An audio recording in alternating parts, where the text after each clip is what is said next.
저는 말씀으로 사는 교회를 섬기고 있는 권기창 목사입니다.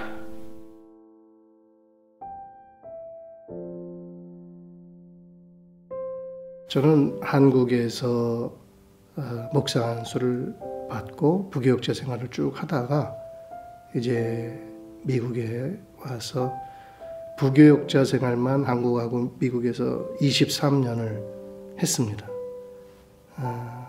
그러면서 제가 태어나서 자란 교회에서 전도사가 됐고, 그리고 갈보리 교회 박준진 목사님 교회에서 이제 전도사 사역을 했고, 그러면서 풀타임 사역으로 또 이제 사역하는데, 그때 이제 주로 제자훈련 사역을 접하게 됐고, 제자훈련에 상당히 도전을 받고, 거의 한 25년을 지금 현재까지 제자훈련에 매진하고 있는데,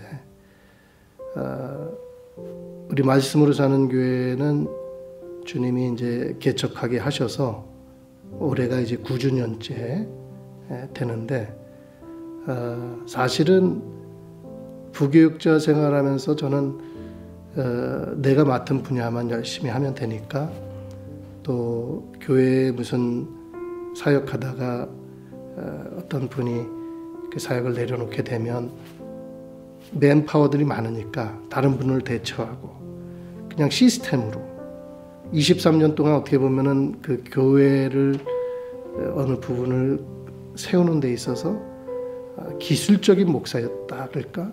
그런 이제 나도 모르게 이제 그런 게 많이 형성돼 있었는데, 단독 목회를 하고 이제 개척을 하게 하셔서 개척을 하면서 느낀 점은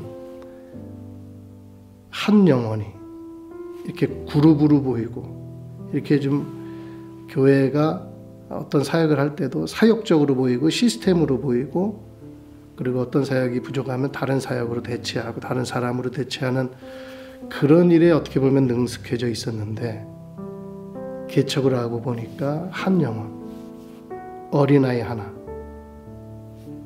팔을 떨면서 교회에 들어오는 할머니 한 분, 이런 분들이 이제 비로소 눈에 밝히 보이는 거예요. 그러니까 그림자처럼 보이던, 그전에도 저는 한 영혼을 사랑한다 그러고 외치고 있었지만, 근데 그렇게 한 영혼이 가까이 다가와 있지는 않았었어요. 근데 이제 지금 섬기다 보니까 지금은 상당히 이제 한 영혼 한 영혼을 위해서 이제 기도할 때마다 그분들이 마음 깊이 자리 잡고 있고, 그 영혼의 상태, 그 다음에 믿음의 형편, 삶의 모습들, 이런 것들을 놓고 구체적으로 기도하게 되면서 이제 목회를 조금 이제 알아가는, 그래서 목회가 무엇인지, 목양이 무엇인지 조금 알아가는 그런 과정 가운데 있다라고 생각합니다. 제가 섬겼던 교회는 한국에서는 10,000명이 넘는 교회, 몇천 명이 되는 교회였고, 미국에서도 제법 큰 교회를 이제 부흥을 경험하면서 섬겼고, 이렇기 때문에 개척하기 전까지 부교육자로 있을 때는 그런 절실함, 한 영혼에 대한 절실함을 못 느꼈죠. 왜냐하면 사람 숫자가 많으니까 일단은. 그런데 개척을 하고 나니까 한 영혼 한 영혼이 사실은 어떻게 보면 개척한 목사로서 어떻게 보면 더 간절할 뿐만 아니라 어떻게 보면 더 이기적이에요. 이기적이에요. 왜냐하면 한 영혼이라도 좀 왔으면 좋겠다는 마음이 있으니까.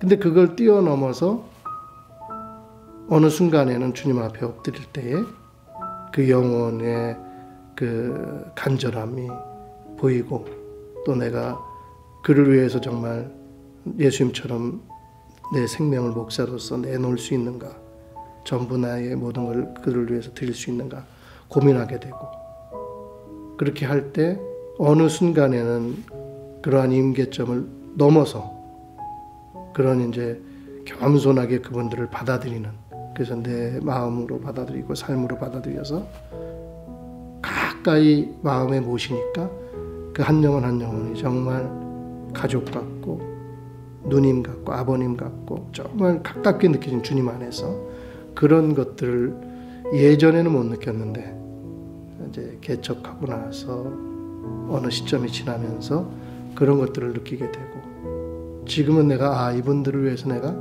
끝까지 헌신할 수 있겠구나 하는 그런 작은 소망 또 그런 비전이 생겼죠.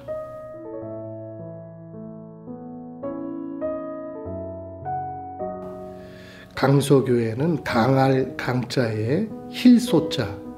그래서 지금 팬데믹 이후에 우리 교회들이 나아가야 될 방향에 대해서 현장에서 사역하는 목사로서 고민할 때에 예수님이 원하시는 이 종말론적인 교회 방향이 무엇이냐 고민 안 할 수가 없습니다.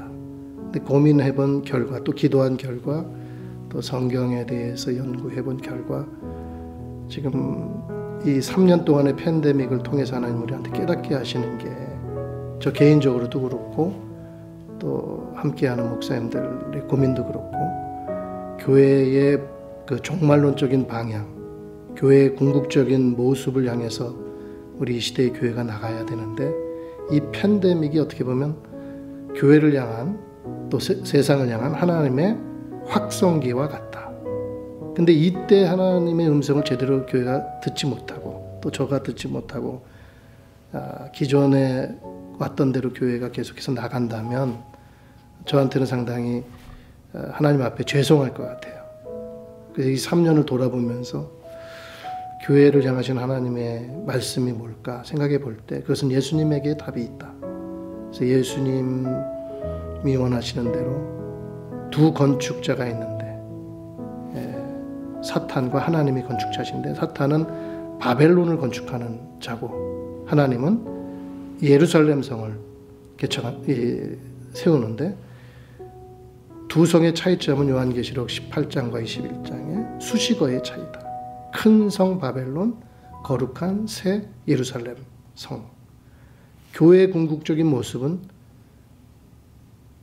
흠이 없고 점이 없는 그리스도의 신부로 완성되는 것인데 신부가 단장한 것처럼 그 새 예루살렘 성이 하늘로부터 내려온다 그랬어요. 교회의 완성된 모습을 얘기하는 겁니다. 그러면 지상에 있는 교회가 자기의 완성될 모습을 향해서 가야죠. 그러면 수식어가 당연히 거룩한 새 예루살렘 성을 따라가야 되는데 그러기 위해서는 강소교회라고 얘기할 때 강은 예수님으로 인해서 강한 교회. 다른 모든 것보다도 예수님 한 분으로 강한 교회가 될 수 있고 그리고 예수님을 닮은 정결한 교회. 레위기의 소제의 소자인데 힐소자 고운 가루로 자기 자신을 십자가에서 완전히 빻아서 우리의 대신 제물 대신 예수님의 그 모습을 교회가 닮아가야지만 정결한 그리스도의 신부된 교회로 나갈 수 있기 때문에 강소교회라는 개념을 잡게 됐고 또 그것을 향해서 이 팬데믹 이후에 각자의 목사님들과 각 교회가 부르심이 다 다릅니다. 그러나 강소교회라는 개념은 똑같이 가질 수 있어요. 예수님 때문에 강한 교회, 예수님처럼 정결한 교회. 그래서 각자에게 그 부어주신 은사와 달란트와 부르심대로 가되 우리가 예수님을 닮아가는 교회. 이 종말론의 그리스도의 신부로서 신랑 맞을 준비를 하는 교회로서 강소교회를 우리가 생각하는 거고 또 이번에 함께 모여서 이것에 대해서 구체적으로 같이 토론하고 기도하고 또 함께 비전을 나누려고 하는 것입니다. 만나에서 만나요.